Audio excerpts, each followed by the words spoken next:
The State Minister for Finance, in charge of general duties, Henry Musasizi, has presented the ministerial policy statement for the Financial Intelligence Authority, estimated at 50.081 billion shillings.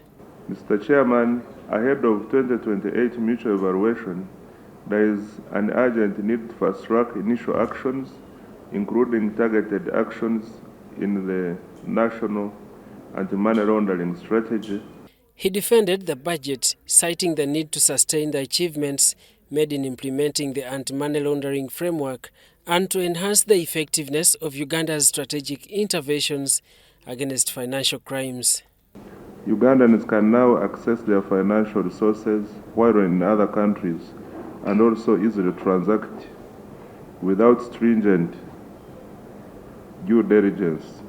In addition, we continue to enjoy peace and security and positive economic trends, including enhanced foreign direct investments.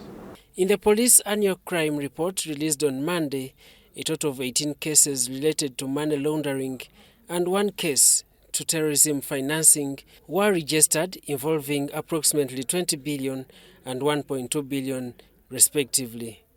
The Executive Director of FIA, Samuel Wandera, responded. We target transactions which appear in your bank account.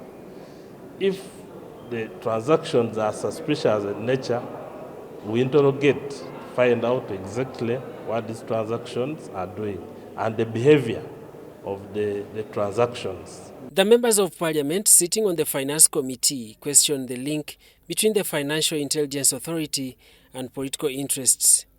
This follows the several claims that some organizations fall victim to suspected illicit transactions and FIA freezes their bank accounts. We believe it's being used, or the entity is being used to fight politics, because when you look at, say for example, some of these NGOs, the NGOs that have been advocating for good governance and leadership in the country, and they have been flagged, their directors. Among the recently affected NGOs include Agora Center for Research, Chapter for Uganda, African Institute for Investigative Journalism, Center for Constitutional Governance, and the Great Lakes Institute for Strategic Studies. E.D. Wandera calls for calm as investigations proceed. All those who find themselves, their accounts are red flooded, there is a suspicion which has been raised, and we request them to clarify. The same thing we do with the loans. These people who come telling us that they have money to give government, sometimes they don't. They are just looking for a guarantee, a confirmation that they are working with the government of Uganda. The Financial Intelligence Authority's budget has been contested by some MPs, including some items hidden under classified expenditure. There is over 12 billion shillings that is classified expenditure that they do not want us as members of Parliament to have a look at. They do not want us to know what exactly this money is going to do. And when you look at, say for example, the salaries that they are paying to their staff, it's quite huge. These figures are very huge. In the budget, the authority has included the purchase of 50 iPhones. There has been concern about the limited knowledge and skills of law enforcement agencies and competent authorities to investigate money laundering as the trend of financial crimes has evolved.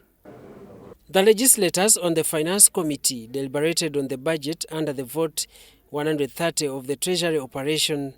This budget has remained controversial, despite Minister Musasizi maintaining that the financial year 2026-2027 has primarily been directed towards ensuring the timely servicing of public debt obligations, redemption of government securities, settlement of statutory obligations, and effective operationalization of the contingencies fund. The budget request for Treasury operations for the next financial year has been estimated at 33.60 trillion shillings. The controversial International Specialized Hospital Lubowa has resurfaced with a budget of 306 billion, the purchasing of shares at Rocco projected at 32 billion. The House was informed of the fifth and final installment request of 247 billion for the International Criminal Court awards to the DRC. Daniel Mugoya, Gloria Gwitabinji, UBC News.